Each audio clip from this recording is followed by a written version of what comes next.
actually, that's not. Pastor Bill at the Ark Blow Drying is there. This is Pastor Bill applying the hair dryer to our brand new chocolate melanger.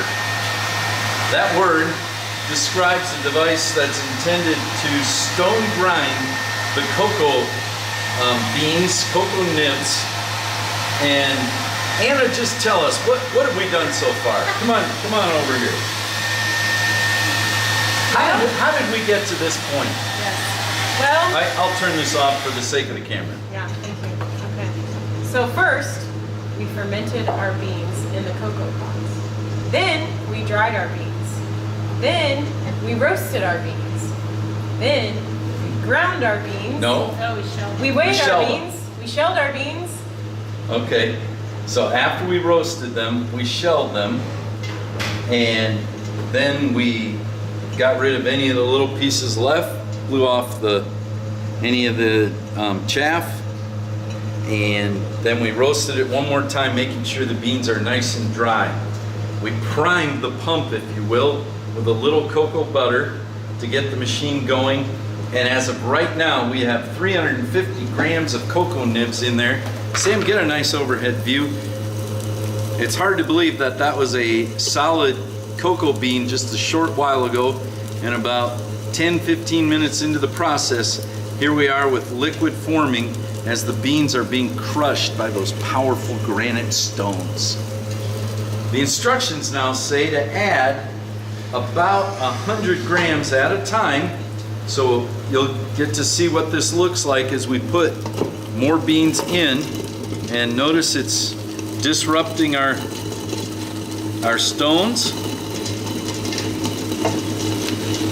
90, there we go, 100 grams.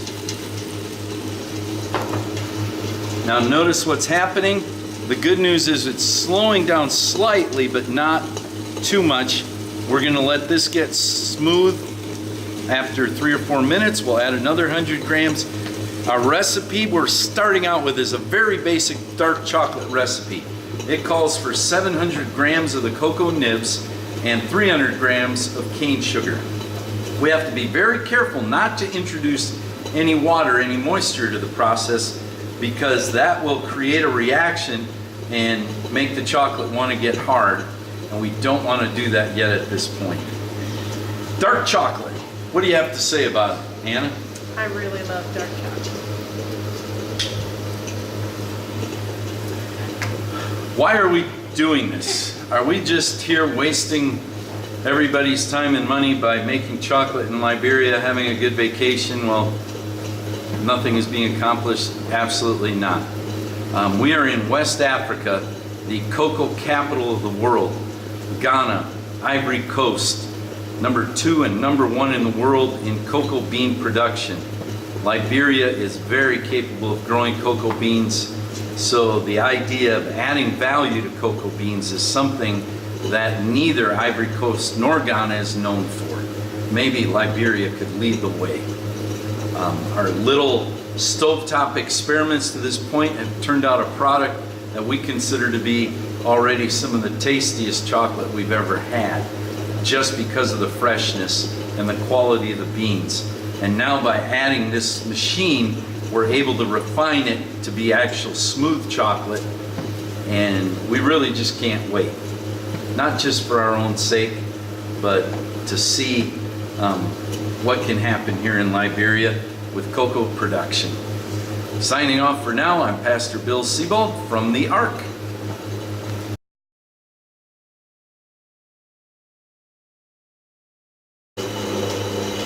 All right, welcome back. The chocolate has been grinding, the nibs have been grinding for about 15 more minutes. All 700 grams of the chocolate are in. We are now adding the 300 grams of sugar that we are just slowly adding, and you can even hear as it goes in that you can hear the sugar grinding as it's added to the mix. We just have a little more to add. Those two wheels you see turning are granite rock. The bottom is solid granite as well. So creating a very traditional chocolate grinding system, even though it's a very small scale. This particular machine is capable of making up to 10 pounds at a time. This particular recipe is designed to make 1 kg of chocolate, 2.2 pounds. And I think for our first test, we are going to be thrilled to have 2 pounds of chocolate. You can see how the sugar is, for the moment, thickening the chocolate. It will grind, and we're going to check back in on it. I don't know if we mentioned, but we will probably let this batch run for about 24 hours total. And we'll get back to you then.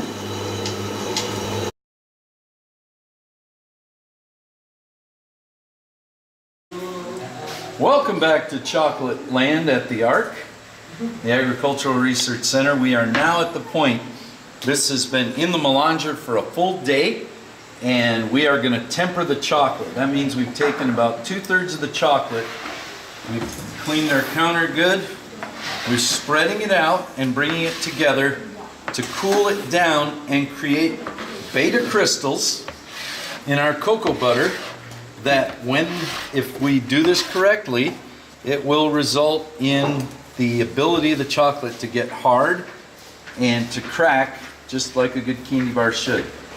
That tempering process will also make it so that it will not melt when you just touch it like some chocolates will.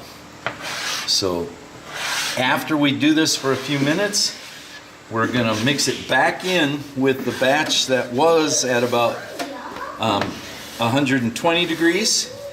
And hopefully with the 2 batches together, we'll raise it back up to about 90 degrees Fahrenheit. And then the chocolate will officially be tempered. So now's your chance to play with chocolate. You went early. Well, actually, I think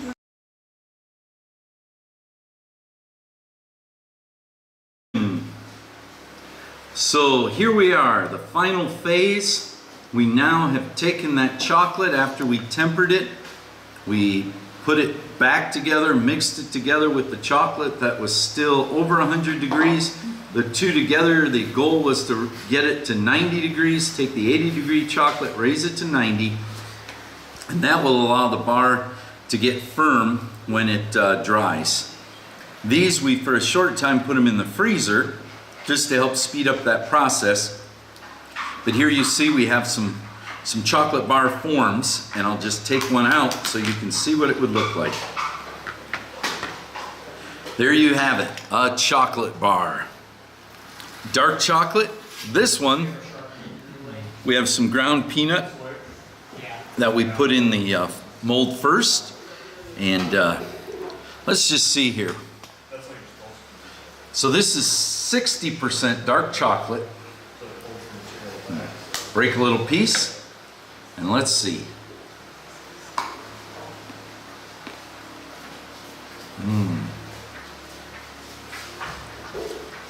On behalf of all of our mission partners, it's been an honor to taste this chocolate on your behalf. It's very good. Thank you.